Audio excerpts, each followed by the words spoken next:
Selamat datang di channel Simar Imam. Sembari mendengarkan tinggalkan like dan komentarnya bosku. Jangan lupa pasang headset kalian. Siapkan kopi dan camilan. Lupakan pahitnya kehidupan. Mari kita dengarkan sambil rebahan. Bab 941. Ini sangat sederhana. Selama badai petir besok, ketika langit bergemuruh, temukan seseorang untuk melompat ke laut. Simulasikan sepenuhnya situasi pada hari ketika Gong Yu Qianlei melompat ke laut, dan lihat apa yang terjadi. Jika kamu bersedia, kamu bisa menjadi kandidat ini. Dipper terkekeh, dan tiba-tiba embusan angin menerpa. Pintunya tertiup dan membentur dinding dengan bunyi dentang. Jendelanya tidak ditutup, dan berkedip-kedip. Semua orang tanpa sadar melihat keluar. Beberapa awan gelap bergulung entah dari mana di langit yang awalnya berwarna biru dan biru. Awan gelap bergulung, mengaduk langit dan bumi, dan mengubah warnanya. Afro Dipper bergoyang tertiup angin, dan dia tertawa dan berkata, sepertinya kita tidak bisa menunggu sampai besok, malam ini adalah waktu terbaik untuk melakukan simulasi. Jinguji Yongye memfokuskan matanya dan menatap Gong Yu Qianlei. Pada saat itu, dia sepertinya sudah mengambil keputusan. Akhirnya kedua pihak mencapai kesepakatan kerja sama. Jika badai petir melanda malam ini, ayo kita pergi ke Batu Tinghai bersama. Hidupkan kembali adegan di mana Gong Yu menangis dan melompat ke laut untuk melihat apakah kita dapat melihat keajaiban membawa lobster lagi. Dan Jinguji Yongye setuju untuk menjadi eksperimen kali ini dan bertindak sebagai boneka eksperimen Dipper. Ia ingin merasakan semua yang dialami Gong Yu Qianlei dan merasakan perjalanan mental Gong Yu Qianlei, sehingga ia akan lebih memahami orang yang dicintainya. Yongye, kamu sebenarnya tidak perlu melakukan ini.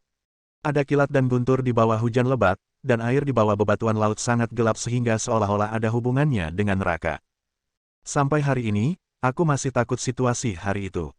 Dan, aku bisa selamat. Turun adalah semacam keberuntungan. Adegan hari itu sulit untuk ditiru, tapi penuh bahaya, mengerti. Mereka bertiga berpisah dari Dipper dan yang lainnya dan tinggal sendirian di sebuah kamar. Ekspresi Gong Yu Qianlei serius, penuh kekhawatiran tentang fakta bahwa Jinguji Yongye digunakan sebagai boneka percobaan. Selama bertahun-tahun, malam air yang gelap itu telah menjadi mimpi buruk yang tidak bisa dia hindari. Meskipun ia telah memperoleh keabadian, rasa sakit yang ditimbulkannya berada di luar pemahaman orang biasa. Dan hidupnya penuh dengan keberuntungan. Dia tidak percaya Jinguji Yongye bisa meniru situasi hari itu. Awan gelap di luar jendela semakin rendah, dan angin dingin bertiup, dan kekhawatiran menjadi semakin kuat. Perkataan Gong Yu Qianlei membuat Jinguji Yongye merasa berat. Dia menggelengkan kepalanya dan berkata, Qianlei, aku melakukan semua ini dengan sukarela. Aku pasti akan membantumu menghilangkan rasa sakit. Hei! Obsesi Jinguji Yongye membuat Gong Yu Qianlei menghela nafas. Dia melirik ke arah Chen Feng, yang sedang memikirkan masalahnya, dan berkata dengan penuh arti, Chen Feng, kamu seharusnya tidak membawa Yongye untuk menyelamatkanku. Tujuan Dipper adalah rahasia dalam diriku, bukan untuk membunuhku. Tunggu sampai dia belajar. Jika sudah selesai aku tidak berguna dan aku aman. Kamu datang untuk menyelamatkanku, tapi itu hanya akan menambah konflik antara Dipper dan Yongye. Dan sekarang Yongye dalam bahaya. Awalnya Chen Feng, yang sedang tenggelam dalam pikirannya, tiba-tiba mengangkat kepalanya dan sedikit memfokuskan matanya. Wanita yang merasa benar sendiri ini kembali menguliahi seorang anak. Anda hanya melatih laki-laki Anda, mengapa Anda tidak melatih saya juga? Itu hanya tamparan di wajah. Gong Yu Qianlei, berhentilah menyalahkanku di sini. Jika pria yang tergila-gila ini tidak memohon padaku dengan segala cara, aku tidak akan repot-repot memperhatikanmu. Kamu bisa dianggap sebagai orang yang telah hidup lebih dari 50 tahun, dan kamu benar-benar mengatakan hal-hal yang terlalu mementingkan diri sendiri. Kata-kata yang kekanak-kanakan. Jika aku tidak datang, aku yakin kamu akan mati, dan kamu akan mati. Wanita suka terlihat seperti dia telah melihat segalanya. Sangat disayangkan bahwa lebih dari 50 tahun tidak dapat menghapus kebodohan alami tersebut. Jika dia tidak berpartisipasi dalam masalah ini, berdasarkan pemahamannya tentang Dipper, dia akan mengubah Gong Yu Qianlei menjadi spesimen manusia di ruang pamerannya. Saya masih ingin melarikan diri tanpa cedera, namun saya tidak pernah bermimpi untuk melakukannya. Mengapa Dipper gila itu mengarahkan Jinguji Yongye melakukan eksperimen ini? Mungkinkah dia bahkan tidak bisa menemukan boneka uji? Terus terang, Dipper gila itulah yang tidak sepenuhnya mempercayaimu. Apa yang Anda alami saat itu adalah, secara kasar, kematian adalah hasil yang paling normal, tetapi Anda secara ajaib selamat. Hampir dapat dikatakan bahwa Anda menemukan satu-satunya cara untuk hidup dari jalan buntu yang tak terhitung jumlahnya. Jalan ini dari jalan buntu. Kelangsungan hidup memiliki kondisi yang keras dan penuh kebetulan. Jika satu orang hilang, kamu pasti akan mati. Inilah alasan mengapa Dipper membiarkan Jinguji Yongye bermalam selamanya dan bertindak sebagai boneka percobaan. Jika kamu mau jadilah dewa, kamu akan mati. Dia menjadikan Jinguji Yongye sebagai boneka dalam percobaannya hanya untuk mewaspadaimu. Jangan sampai kamu menyembunyikan apapun dan dengan sempurna menciptakan kembali pemandangan hari itu, sehingga dia bisa mengetahui alasan perubahan tubuhmu. Alasan kenapa aku mengatakan ini sebenarnya untuk menyelamatkan Jinguji Yongye. Jinguji Yongye telah setuju untuk dijadikan boneka percobaan, tetapi jika pemandangan hari itu tidak dapat dipulihkan dengan sempurna, niscaya Jinguji Yongye akan mati.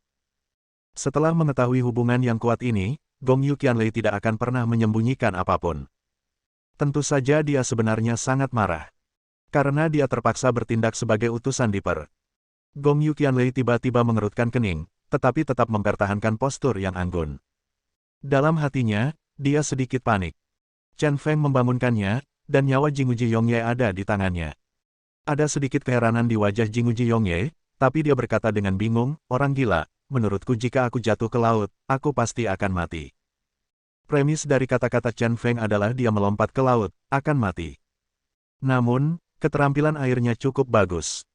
Jika ahli air seperti Allen tidak menghalanginya, dia akan dengan mudah berenang ke darat. Angin bertiup kencang dan kencang di luar. Chen Feng berkata tanpa berkata-kata, Yongye, kamu harus memiliki akal sehat dalam hidup. Bagaimanapun, kamu berasal dari negara yang dikelilingi oleh laut. Izinkan saya bertanya kepada kamu, dengan hujan lebat dan angin kencang, apakah air laut akan begitu lambat? Dengarkan laut. Gelombang air di batu itu bisa sangat dahsyat. Jika kamu terjun, kamu bisa mati. Setelah memikirkannya, Jinguji Yongye bertanya balik, apakah kamu tidak akan menyelamatkanku? Apakah saya tidak akan menggunakan tindakan perlindungan apapun sebelum saya melompat? Chen Feng berkata dengan marah, sudah saya katakan, kami ingin memulihkan situasi Gong Yu Qianlei dengan sempurna pada hari itu. Apakah Gong Yu Qianlei memiliki tindakan perlindungan apapun hari itu? Seseorang yang bunuh diri dengan melompat ke laut pasti tidak melakukannya. Jinguji Yongye tiba-tiba terdiam. Chen Feng melirik ke arah Gong Yu Qianlei, yang berdiri dengan anggun, dan berkata, Gong Yu Qianlei, saya harap kamu tidak menyembunyikan apapun. Jika kamu menyembunyikan sesuatu, kamu mungkin benar-benar membuat orang ini terbunuh. Dapat dikatakan bahwa tujuan Dipper tercapai. Dan dia juga menduga Gong Yu Qianlei mungkin menyembunyikan sesuatu. Kalau tidak, bagaimana nasib bisa menemukannya secara kebetulan?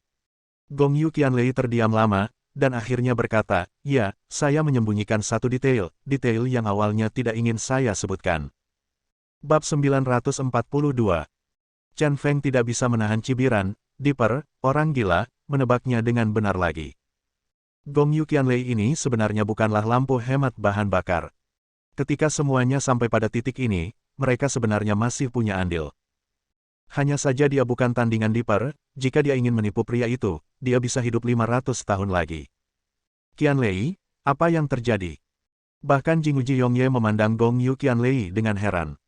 Gong Yu Qianlei kemudian berkata, ketika saya menceritakan kisah hari itu, termasuk Anda dan Dipper, saya terus menyembunyikan satu detail.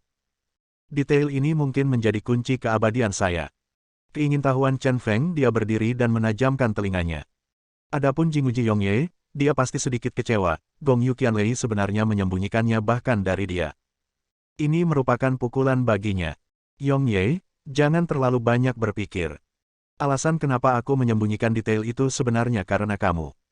Mata Gong Yu Qianlei tertuju, dan dia berpikir sejenak dan berkata, alasan paling penting mengapa aku datang ke Batu Tinghai bunuh diri saat itu adalah ingin mengakhiri hubungan yang tak tertahankan itu. Jadi, di tanganku, aku memegang tongkat malaikat yang pernah diberikan Jinguji Changkong kepadaku. Tongkat malaikat. Jinguji Yongye terkejut. Jelas sekali, dia mengetahui hal ini. Gong Yu Qianlei melanjutkan, tongkat malaikat adalah karya seni indah yang terbuat dari emas murni. Awalnya dibuat oleh tukang emas terkenal dalam sejarah negara Wei. Ini sangat berharga dan diberikan kepada saya oleh Jinguji Changkong sebagai tanda cinta. Saya sedang memegang tongkat malaikat dan ingin dimakamkan di laut dengan tongkat malaikat. Tetapi pada saat memasuki laut, guntur dan kilat diarahkan ke tongkat malaikat, dan kemudian air laut. Sebuah batu aneh di dalamnya memancarkan cahaya yang indah, menarik guntur dan kilat.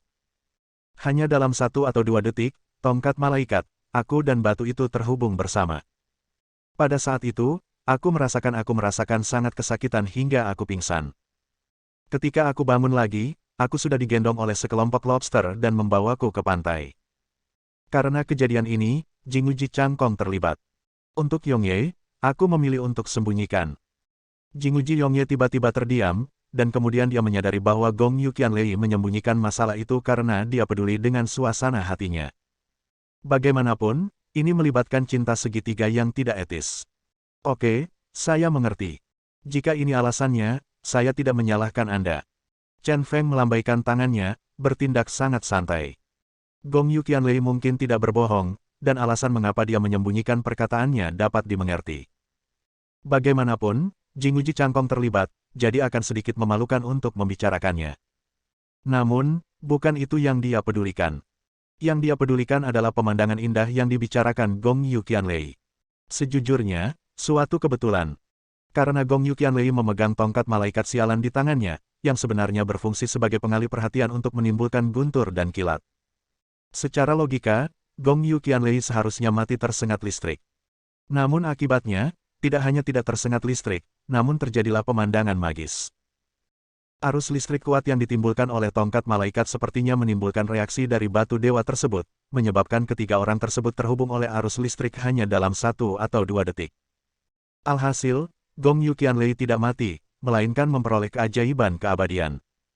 Oke, kamu mendengar apa yang ingin kamu dengar, kenapa kamu tidak keluar? Pada saat ini, Chen Feng berteriak tanpa alasan. Segera, pintu terbuka dengan suara dentang. Saya melihat Dipper dan anak buahnya berdiri di depan pintu kamar tempat tinggal Chen Feng dan yang lainnya. Pada saat inilah juga terjadi ledakan. Guntur melanda, memekakkan telinga. Segera, langit bersinar dan memutih. Dipper terkekeh dan berkata, "Tulang kecilku, inilah mengapa aku sangat menyukaimu. Terima kasih. Jika tidak, hasil eksperimennya pasti akan gagal." Dia sudah memasang alat penyadap kecil di ruangan ini. Perangkat. Dia baru saja mendengar percakapan mereka bertiga. Saya harus mengatakan bahwa di dunia ini, hanya Chen Feng yang dapat mengikuti pemikirannya. Banyak hal terungkap dalam satu klik. Dia benar-benar pria yang membuat orang jatuh cinta padanya. Orang gila.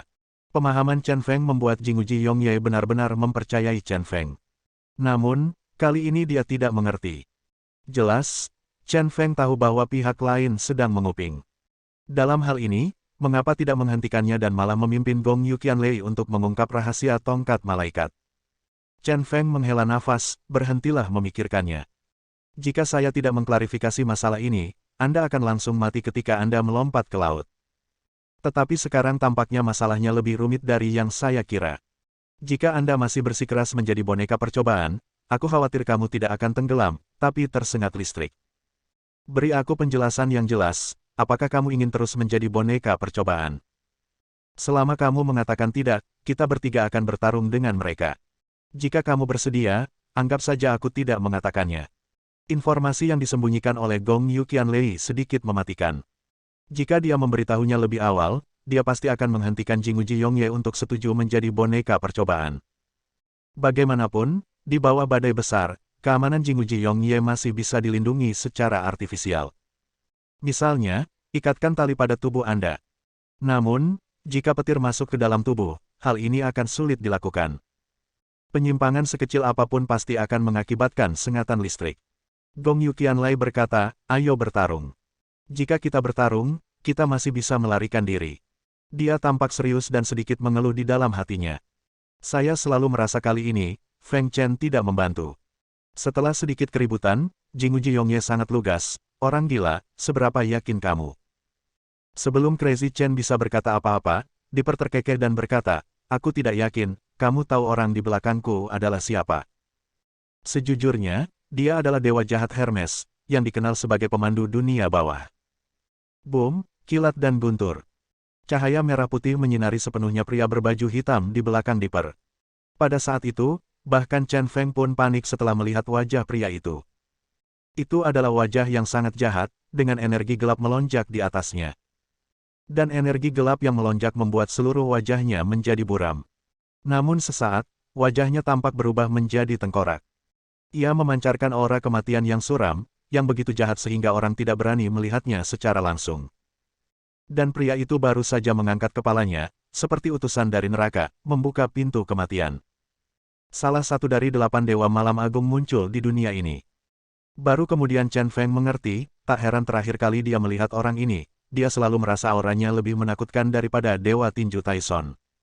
Benar saja, itu adalah pria yang ingin membunuh orang. Jinguji Yongye dan Gong Yuqianlei juga terkejut. Mereka tahu apa konsep Dewa Malam. Itulah puncak kekuatan tempur dunia malam gelap, keberadaan menakutkan yang tidak dapat mereka sentuh. Jika ada 8 Dewa Malam sebagai preman Dipper, maka mencoba bertarung langsung dengannya sama saja dengan angan-angan. Apakah kamu masih ingin melawan? Dipper terkekeh, dan wajah Dipper tiba-tiba berubah menjadi dingin. Saya orang yang sangat bisa dipercaya, jadi saya tidak suka orang lain menarik kembali kata-kata mereka. Karena Anda setuju untuk menjadi pelaku eksperimen sebelumnya, di hadapanku, kamu akan melakukannya. Tidak ada ruang untuk penyesalan. Bab 943. Jika ada ruang untuk penyesalan, izinkan saya mencobanya dan Anda akan tahu. Kesombongan Dipper membuat Chen Feng sangat tidak senang. Matanya menjadi dingin, lalu tubuhnya sedikit membungkuk. Momentum seluruh orang tiba-tiba berubah. Suara, bang, kakinya keras dan lantainya pecah. Tubuhnya memantul seperti bola meriam. Kecepatannya sangat cepat, secepat kilat. Tujuannya jelas, diarahkan ke Dipper. Segalanya sekarang agak macet, dan menurutnya, ini sudah menjadi situasi kritis. Jika eksperimen petualangan Jinguji Yongye dilakukan, dapat dikatakan bahwa hanya ada sedikit jalan keluar dari kematian.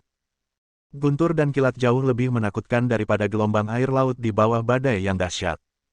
Jadi sekarang, tidak ada pilihan. Jika Anda ingin menyelamatkan Jinguji Yongye dan Gong Yuqianlei, Anda hanya bisa mengambil risiko. Selama Dipper tertahan, semuanya akan berakhir. Pedang detektif hantu. Bergegas di tengah jalan, dia mengayunkan tangan kanannya dan sebilah pedang putih muncul. Dengan energi rahasia yang cukup, pedang putih yang berputar di tangannya langsung terbang keluar. Ia menggambar busur indah di udara dan langsung menuju ke Hermes. Selama Hermes menahan pedangnya, meski hanya membutuhkan waktu kurang dari 1 detik lawan, dia bisa memanfaatkan kesempatan ini dan menaklukkan Dipper. Matanya terfokus, menunggu Hermes bergerak. Bagaimana mungkin? Tetapi sesuatu terjadi yang tidak diharapkan oleh Chen Feng. Tubuh Hermes tampak berubah menjadi bola asap hitam dalam sekejap. Tiba-tiba dia melayang, entah kenapa menghindari pedang putih itu, dan muncul di depan Dipper. Dipper terkekeh dan menatap Crazy Chen dengan jijik. Sekilas, dia sangat percaya diri dan tidak menganggap serius serangan Chen Feng sama sekali. Ini adalah kepercayaan mutlak pada Hermes.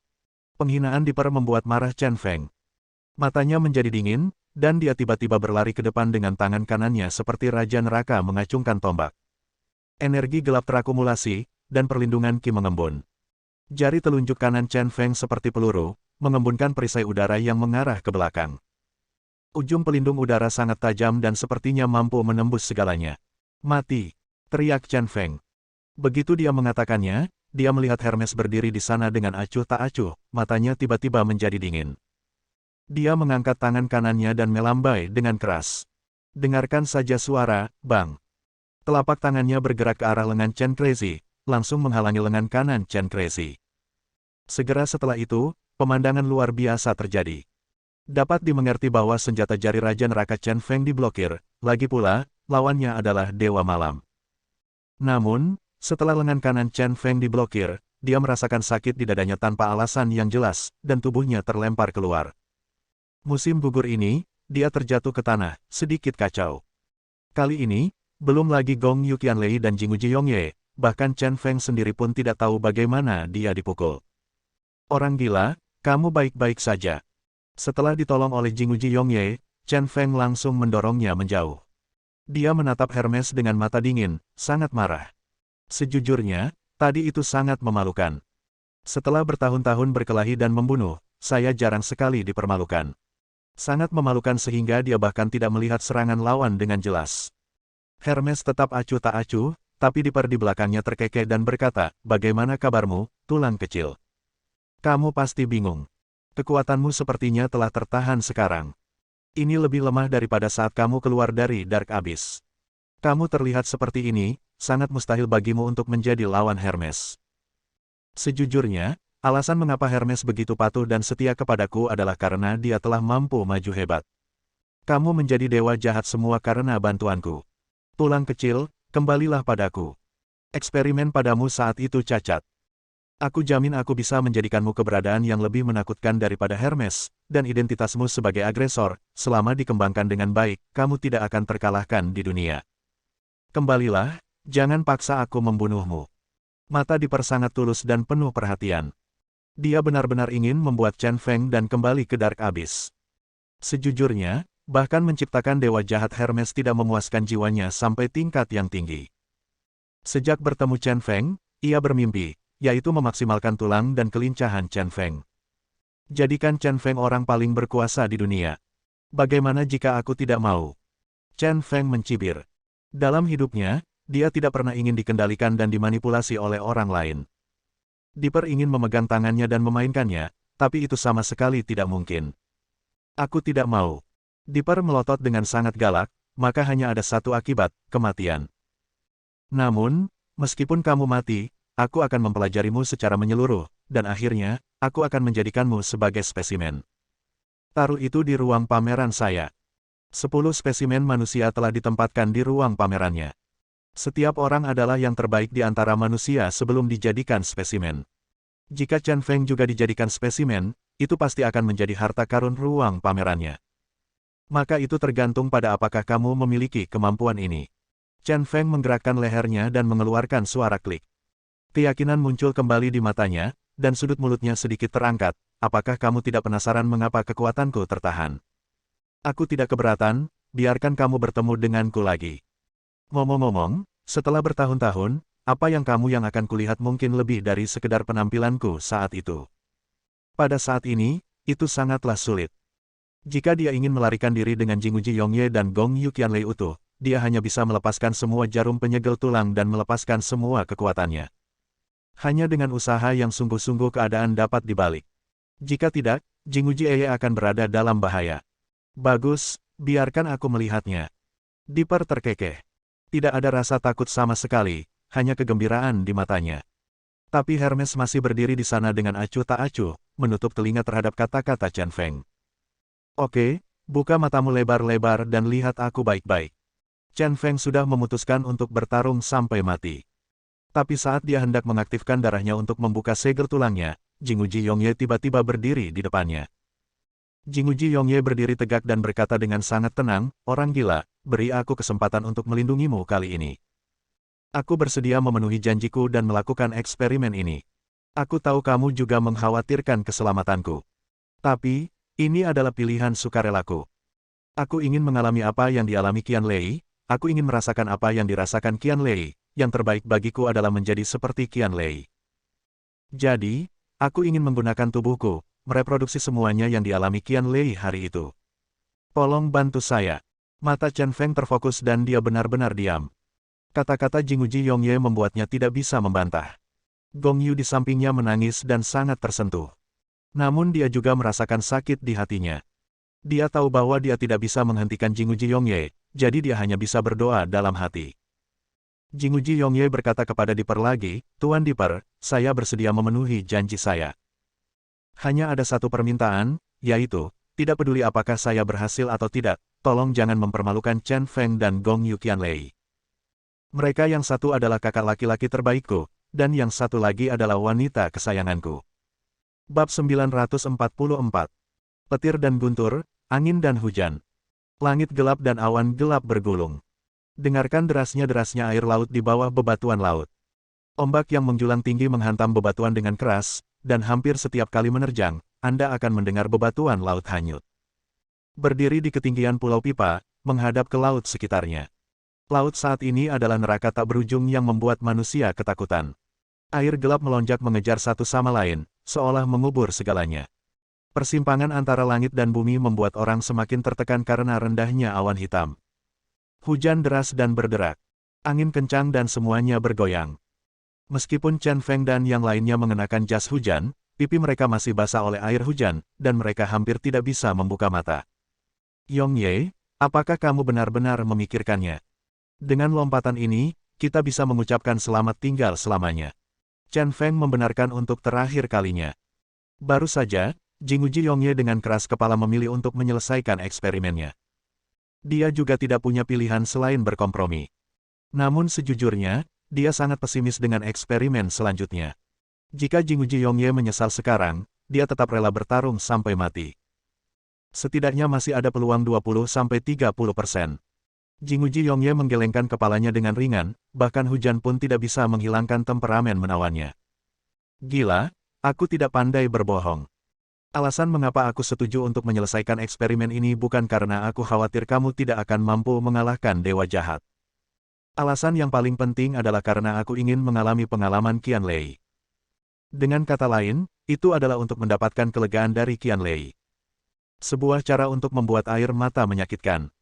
Bahkan jika ada kesempatan, saya ingin memperjuangkannya. Jika tidak, bahkan jika itu diperlukan 5 tahun, aku harus menyaksikan Qianlei menderita kesakitan setiap bulan. 5 tahun seperti itu tidak akan baik bagi kita. Itu semua penderitaan. Aku ingin menggunakan segalanya, bahkan hidupku, untuk bertarung demi Qianlei sekali. Kata-kata Jinguji Yongye benar-benar menyentuh hati Chen Feng. Mengapa pria kayu ini begitu tergila-gila? Dia menoleh untuk melihat Gong Yu Qianlei di tengah hujan, dan tiba-tiba merasa bahwa wanita ini sangat beruntung. Bertemu dengan seorang pria yang sangat mencintainya. Aku menghela nafas dalam hati, segala sesuatu yang begitu menyentuh telah ditipu oleh Dipper. Dia tahu bahwa pernyataan Dipper sebelumnya bahwa solusi untuk rasa sakit Gong Yu Qianlei selama percobaan adalah mungkin adalah bohong. Itu hanya untuk memikat Jinguji Yongye menjadi boneka percobaan. Setelah menipu dia sampai sekarang, dia hanya bisa memilih untuk menyembunyikannya. Saya hanya berharap Dewa Keberuntungan akan memihak Gong Yu Qianlei sekali lagi, dan kebetulan, Jinguji Yongye. Berikan akhir yang baik pada pasangan gadis yang tergila-gila dan kesal ini. Selain itu, ia kini sangat penasaran, apa yang bisa dilakukan Dipper untuk mengembalikan pemandangan aneh yang dialami Gong Yu Qianlei 30 tahun lalu. Saat dia memikirkannya, Dipper dan 2 bawahan boneka eksperimentalnya datang ke Batu Tinghai. Dipper sebenarnya sedang memegang layang-layang plastik di tangannya. Ada kabel logam yang melilit layang-layang. Begitu matanya berbinar, Chen Feng langsung mengagumi Dipper karena telah memikirkan cara yang begitu menakjubkan. Sejujurnya, menangkap petir dan kilat itu sangat sulit. Saat itu, Gong Yu Qianlei menggunakan tongkat malaikat untuk menarik guntur dan kilat, yang merupakan kejadian yang sangat tidak mungkin terjadi. Sama seperti saat ini, tidak ada yang tahu di mana guntur dan kilat berikutnya akan mendarat. Bahkan di sekitar Pulau Pipa belum tentu jatuh di sebelah Batu Tinghai. Kemungkinan mendarat di dekat Batu Tinghai sangat kecil. Oleh karena itu, pengalaman Gong Yu Qianlei saat itu penuh dengan kebetulan yang luar biasa. Dia menggunakan tongkat malaikat untuk menarik guntur dan kilat, yang konsepnya hampir sama dengan petir yang ditujukan padanya. Cara Dipper sangat bagus, angin saat ini sangat kencang, dan layang-layang dapat diterbangkan dengan sempurna. Begitu layang-layang diterbangkan tinggi, kemungkinan tersambar petir sangat tinggi. Karena selama petir melewati wilayah udara ini, bisa saja tersangkut oleh layang-layang. Dipper tertawa dan berkata, saat itu, ada seorang ilmuwan bernama Franklin yang menangkap guntur dan kilat dengan layang-layang. Untuk menarik guntur dan kilat dengan lebih baik, saya menggunakan metode asli nenek moyang ilmiah saya. Sebelumnya, karena Gong Yu Qianlei menyembunyikan kejadian guntur dan kilat, jadi Dipper tidak siap menghadapinya. Memikirkan solusi sementara, dia menemukan metode Franklin dalam menangkap guntur dan kilat. Meskipun metodenya kasar, namun ini adalah metode yang paling praktis saat ini. Menyerahkan layang-layang tersebut kepada Jinguji Yongye, Dipper memperingatkan, layang-layang ini dibuat khusus oleh saya dengan menggunakan beberapa keterampilan fisik. Sekarang anginnya sangat kencang, ia pasti bisa terbang. Anda akan berdiri mendengarkan laut nanti. Terbangkan layang-layang di pinggir batu, dan aku memasang alat peringatan dini di atasnya. Begitu kamu melihat bola lampu kecil di depan layang-layang menyala, segera lompat ke laut, jangan ragu-ragu. Jika percobaan tidak berpengaruh dan kamu terkena ombak, Alan akan menyelamatkanmu. Nasibmu tergantung pada keberuntunganmu. Jinguji Yongye dia mengambil layang-layang dan mengangguk. Menghadapi hujan lebat, saya melakukan run-up sederhana di batu Tinghai. Karena angin kencang, layang-layang langsung terbang. Setelah beberapa saat, kabel logam itu terlepas, dan layang-layang itu melayang tinggi di langit. Anginnya begitu kencang hingga Jinguji Yongye hampir kehilangan cengkeramannya dan tidak bisa berpegangan pada tali kawat. Semua orang berkumpul di sekitar batu Tinghai dan menjadi gugup. Atau nantikan itu. Satu-satunya hal yang bisa dia lakukan sekarang adalah menunggu guntur dan kilat melewati Tinghai Si. Boom! Guntur keras segera meledak ke udara. Semua orang bersemangat, tetapi mereka menemukan bahwa petir ini meledak jauh sekali. Setelah itu, ada 4 atau 5 sambaran petir lagi, semuanya menjauh dari batu Tinghai. Petir terbaru juga meledak di ujung lain Pulau Pipa. Menunggu seperti ini membuat semua orang menyadari sebuah fakta. 30 tahun yang lalu, Gong Yu Qianlei disambar petir, yang merupakan suatu kebetulan yang sangat tidak mungkin terjadi. Dipper, setelah mendengarkan cerita Gong Yu Qianlei, apakah kamu masih perlu melakukan eksperimen ini? Juga, apakah eksperimen ini bisa berhasil? Tidak tahan, Chen Feng bertanya. Logikanya, Dipper sudah lama memiliki batu dewa. Seharusnya saya juga melakukan percobaan arus listrik, apakah saya tidak menemukan sesuatu? Gong Yu Qianlei telah menjelaskannya dengan sangat jelas, apakah benar-benar ada keuntungan khusus terulang. Dia skeptis. Dipper tertawa dan berkata, batu dewa di tanganku telah diuji cobakan dengan arus listrik sebelumnya, tetapi semuanya dilakukan pada batu keramat itu saja. Baru hari ini saya memahami bahwa sifat-sifat batu dewa saat ini pasti ada yang kedua. Orang kedua bahkan melibatkan kehidupan ketiga. Menurut tebakan saya, di bawah pengaruh guntur dan kilat, ditambah dengan efek menakjubkan dari batu dewa, makhluk hidup kedua dan ketiga terhubung ke batu dewa oleh arus ada interaksi genetik. Ubah rekombinasinya. Jika tebakan saya benar, mungkin ada lobster yang kebetulan berada di bawah batu dewa pada saat itu, dan juga terkena arus. Garis miring. Dan lobster telomerase gen tersebut digabungkan kembali ke dalam genom Gong Yu Qianlei, sehingga memungkinkan Gong Yu Qianlei memproduksi telomerase dan menjaga tubuhnya dalam keadaan pembaruan tanpa batas, sehingga ia bisa menjadi abadi. Chen Feng tiba-tiba teringat cerita yang diceritakan oleh lelaki tua itu. Salah satu detailnya adalah ketika saya melihat batu dewa itu, keluarlah seekor lobster dari kepalanya di bagian ujung.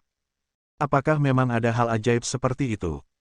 Dia dengan tegas memarahi, karena kamu sudah mengetahui apa yang terjadi. Mengapa kamu masih membiarkan Jinguji Yongye melakukan eksperimen berbahaya seperti itu? Begitu dia selesai berbicara, terjadilah ledakan. Kilatan guntur dan kilat meledak di langit.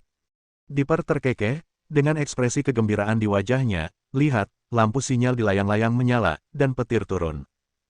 Chen Feng mendongak dengan tergesa-gesa dan melihat Jinguji Yongye telah melompat turun. Bab 945.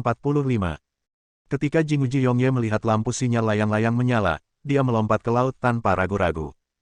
Saat tubuhnya hendak memasuki air laut, tiba-tiba, arus listrik yang kuat mengalir dari tangan kanannya ke seluruh tubuhnya, membuatnya mati rasa. Pada saat itu, seluruh kepalaku menjadi kosong sama sekali. Saya hanya merasa roh saya sepertinya telah keluar dari tubuh saya. Dalam perasaan terisolasi yang luar biasa dari segala hal lainnya. Waktu sepertinya telah berhenti saat ini. Dunia di mataku seperti lukisan yang indah. Dalam keadaan linglung, matanya menunduk tajam. Gambarnya seperti TV dengan bingkai demi bingkai, dan gambar diproyeksikan bingkai demi bingkai. Saya melihat sebuah batu aneh muncul di air laut yang bergulung-gulung. Namun saat ini, dia dan batu itu terhubung dengan arus listrik. Segera setelah itu, kesadaran menjadi kabur. Kuek, nyalakan lampunya. Di atas batu laut, Dipper, Chen Feng dan yang lainnya sudah mengelilingi mereka. Dipper berteriak, dan boneka uji di sampingnya menyinari laut yang gelap. Semua orang melihat pemandangan yang menakjubkan. Saya melihat Jinguji Yongye mengambang dengan damai di air laut yang bergejolak. Di tangannya, dia memegang sebuah batu. Betapapun derasnya gelombang air laut, orang dan batunya tampak sangat tenang. Tidak cocok dengan dunia yang penuh badai ini. Mungkinkah berhasil? Gumam Chen Feng, tidak percaya dengan apa yang terjadi di depannya. Namun semua yang terjadi di hadapannya sama persis dengan cerita yang diceritakan oleh lelaki tua itu. Batu itu adalah batu suci. Dipper tertawa di sampingnya. Ada beberapa batu hijau dengan beberapa lapisan mirip ember di atasnya. Kelihatannya sangat mirip dengan batu suci miliknya. Hampir bisa dipastikan bahwa benda ini dan batu suci yang dimilikinya pada awalnya adalah benda yang sama. Bayangkan, lekukan luar kedua batu tersebut bisa digabungkan menjadi satu lingkaran utuh. Lalu, sesuatu yang lebih menarik terjadi. Saya melihat seekor lobster menjulurkan kepalanya dari bawah batu. Segera setelah itu, seluruh tubuh merangkak keluar. Lobster ini terlihat sangat aneh. Kepalanya besar dan tidak proporsional dengan tubuhnya. Entah apa yang dilakukan lobster ini, berputar-putar di sekitar tubuh Jingu Jiyongye. Segera setelah itu, pemandangan yang mencengangkan muncul. Di tengah derasnya air laut, terlihat jelas gerombolan lobster berenang dari segala arah. Mereka berkumpul di bawah tubuh Jingu Jiyongye, penuh sesak. Kemudian dia mengangkat tubuh Jingu Jiyongye dan berenang menuju pantai. Pantai berada di seberang batu Tinghai, Dipper, Chen Feng dan lainnya bergegas menuju pantai. Saat mereka tiba di pantai, Jingu Jiyongye sudah bangun dan duduk kaku di sana. Biarkan gelombang pasang menerpa dia lagi dan lagi. Apakah aku selamat? Dia mengedipkan matanya dengan bingung, merasa seolah-olah dia telah melewati neraka. Sejak dia selamat, apakah itu berarti dia sukses? Di mana batu dewanya? Di mana? Teriak dipercemas begitu sampai di tepi pantai. Dia sama sekali tidak peduli dengan Jingu Jiyongye, sang pelaku eksperimen. Jingu Jiyongye berkata dengan bingung, kamu masih dalam pelukanku sekarang, tetapi pada akhirnya kamu diseret oleh sekelompok lobster dan pergi ke laut. Saat dia berbicara, dia tanpa sadar melirik ke laut. Dipper, ternyata batu suci itu adalah tujuanmu. Chen Feng di samping tiba-tiba menyadari. Karena Dipper sudah menduga bahwa keabadian Gong Yu Qianlei ada hubungannya dengan batu dewa. Setelah dia tiba di Pulau Pipa, dia pasti mengirim seseorang untuk menyelamatkannya. Tampaknya tidak ada jejak batu dewa yang ditemukan, jadi saya juga berpikir untuk menggunakan eksperimen ini untuk melihat apakah saya bisa memancing batu dewa tersebut. Orang ini berhasil. Agaknya, Neptunus Allen telah menyelamatkan batu suci itu dari laut. Dipper terkekeh dan berkata, ya, saya memiliki 3 tujuan untuk perjalanan ini. Yang pertama adalah untuk menciptakan kembali pengalaman Gong Yu Qianlei dan mengamatinya di tempat. Yang kedua adalah membawa kembali batu dewa ini. Sejujurnya, ketika saya pertama kali tiba di Pulau Pipa, saya mengirim orang ke perairan di bawah batu Tinghai untuk menyelamatkan, tetapi tidak ada batu dewa yang ditemukan, jadi saya juga berpikir untuk membuat ulang pemandangan dari waktu itu untuk memancing batu dewa itu. Kamu sudah tahu kemampuan Alan, menurutku dia akan segera berenang ke darat dengan batu suci itu. Begitu dia selesai berbicara, dia melihat seorang pria muncul dari ombak yang bergelombang.